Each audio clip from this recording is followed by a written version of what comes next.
यही प्रधानमंत्री ने बोले थे कि 15-15 लाख देंगे।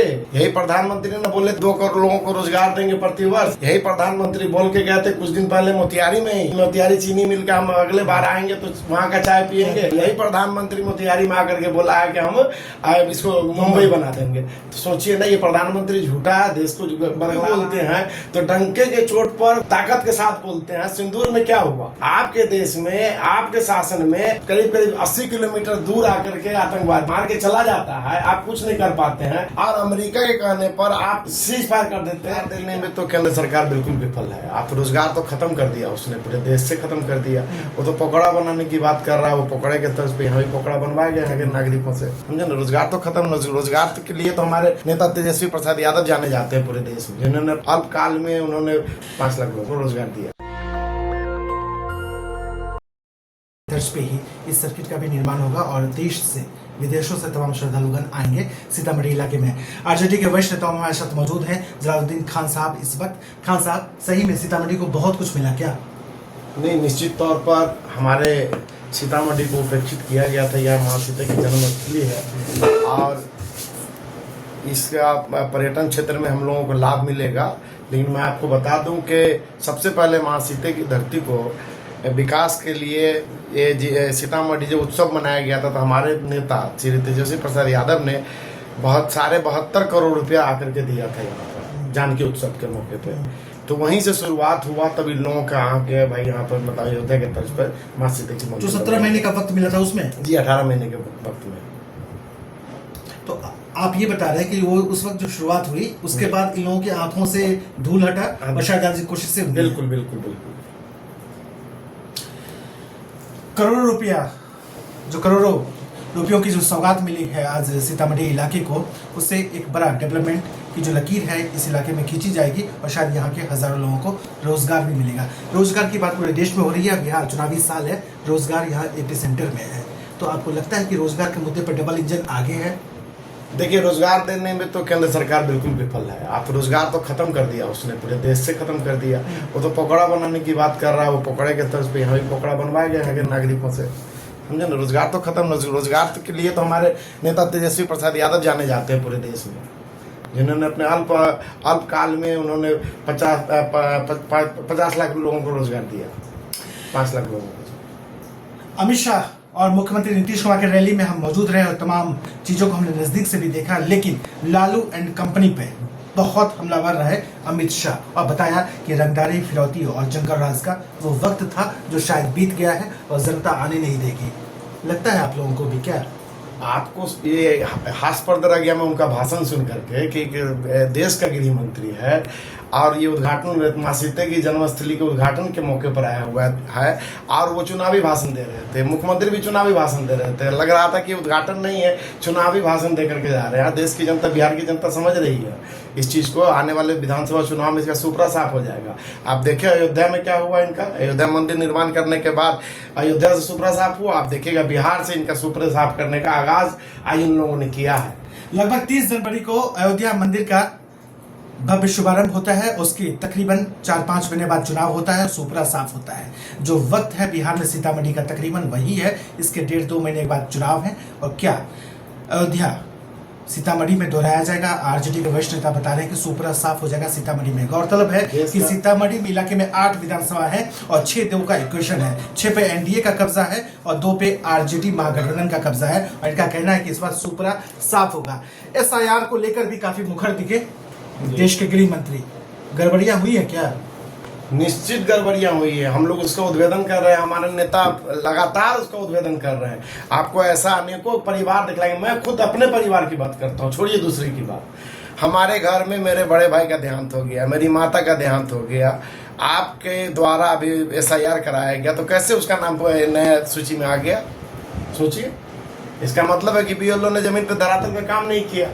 अरे ये 1 महीने में करना इम्पॉसिबल है जो चुनाव आयोग ने कर किया। तो इसमें इसका सुनियोजित षड्यंत्र था बड़े पैमाने पर।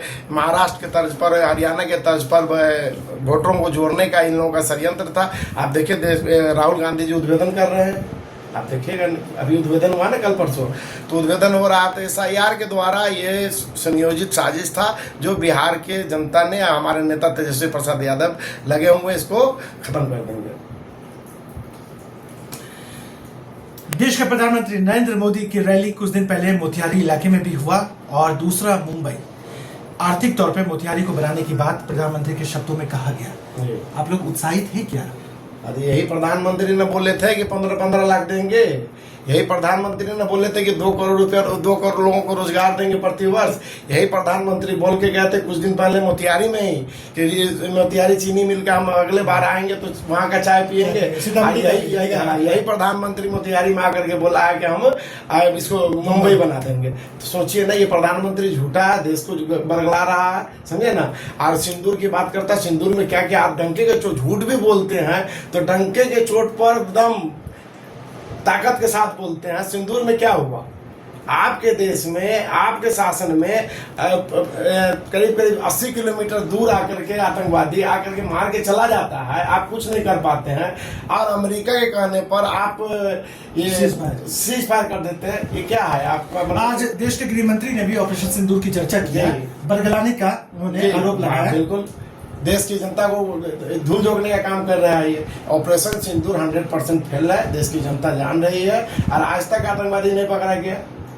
जब जब चुनाव आता है तो ये इस तरह का कोई ना कोई परपंच करते हैं और देश की मासूम जनता को मरवा करके अपने चुनावी लाभ उठाने का प्रयास करते हैं। आप इस वक्त देश के सबसे बड़े चैनल नेशनल दस्तक पर 11 मिलियन सब्सक्राइबर के साथ जलालुद्दीन खान साहब को देखो सुन भी रहे हैं और हमलावर हैं। जैसे देश के गृह मंत्री अमित शाह हमलावर रहे RJD पर, उस वक्त के शासनकाल पर हमलावर है जलालुद्दीन खान साहब। और बता रहे हैं ये जो सरकार है, डबल इंजन की जो सरकार है, सूबे से लेकर केंद्र के स्तर तक शायद वो पटरियों से उतर चुकी है। खान साहब, चूंकि चुनावी साल है, आपकी चर्चाएं बासपट्टी को लेकर भी हो रही हैं। खान साहब की तैयारी कितनी मुकम्मल है? देखिए, हम लोगों के नेता माननीय तेजस्वी प्रसाद यादव जी हम लोगों को जहाँ भी जो काम देते हैं उसको हम लोग बखूबी करने का प्रयास करते हैं। और उनको लगेगा कि हमको चुनाव लड़वाना है तो निश्चित तौर पर मैं लड़ूंगा। पूरी मुकम्मल तैयारी है? हमारी पार्टी हमेशा तैयार रहती है। अभी करवा ले चुनाव, अभी हमारे जनता के बीच में हम लोग का पैठ है। हमारा नेता, एक एक नेता जनता के बीच में रहता है। RJD भाजपा के कोई भी नेता अभी लगातार सीतामढ़ी में हत्याएं हो रही हैं, गोली मार दिया जा रहा है किसी को, मतलब हत्याएं हो रही है। तो कोई भी JDU भाजपा का एक भी परिवार से मिलने गया है क्या? मैं पूछना चाहता हूँ आपके चैनल के माध्यम से। हमारे नेता हर एक मृतक के घर पर गया है, उसके आंसू पूछने का काम किया, इंसाफ दिलाने के लिए हम लोगों ने चरणबद्ध आंदोलन किया है। देश की जनता, बिहार की जनता के लिए राष्ट्रीय जनता दल हमेशा आवाज बन करके खड़ा रहा।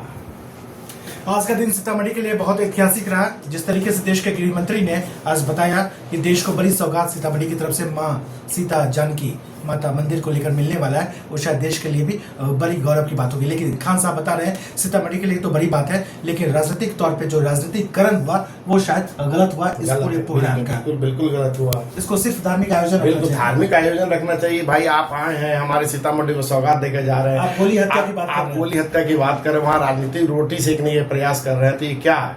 देश की जनता समझ रही है ना कि मंदिर के आड़ में राजनीति सेकने का प्रयास किया जा रहा है।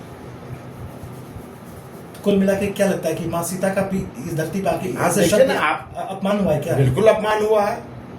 देश का गृह मंत्री माँ सीता की धरती पर आकर के लालू जी और तेजस्वी जी का नाम ले रहे हैं उस मंच से, तो क्या है?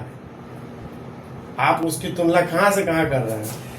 खान साहब, चलते चलते 8 विधानसभा है सीतामढ़ी में जी, कितने पे आप लोग जीतेंगे? हम तो 8 जीतेंगे इस बार। आप देख लीजिएगा, बिहार की जनता पूरा मन बना चुकी है। माननीय श्री तेजस्वी प्रसाद के नेतृत्व को स्वीकार लिए हुआ है, चुनाव का इंतजार कर रहा है कि बस चुनाव हो। और जिस तरीके से 90 के दशक में लालू प्रसाद यादव का जीन निकला करता था बक्सा से, मतपेटियों से, उसी तरह का जीन इस बार निकलेगा तेजस्वी प्रसाद यादव के लिए। चुनाव के वक्त जरूर हम जलालुद्दीन खान साहब से बात करेंगे, मुखातिब होंगे, रूबरू होंगे और जानेंगे जिस दिन नतीजे भी आएंगे कि इक्वेशन क्या रहा, 8-0 का रहा या जो अभी वर्तमान में है 6-2 का वही रह गया, या यू टर्न 2-6 का भी हो गया। वही 2-6 का ही होगा। 2 फिर भी अब दे रहे हैं। जी बिल्कुल, 2 उनको दे रहे हैं ना। 2 उनको कहाँ से देंगे? पूरा 8 काट लेंगे हम। उनका तो सुपरा साफ होने जा रहा है इस बार, जान लीजिए। तो खान साहब ने बताया कि सीतामढ़ी में ये जो आज रैली रहा देश के गृह मंत्री और राज्य के मुख्यमंत्री का, वो पूरी तरीके से फ्लॉप रहा।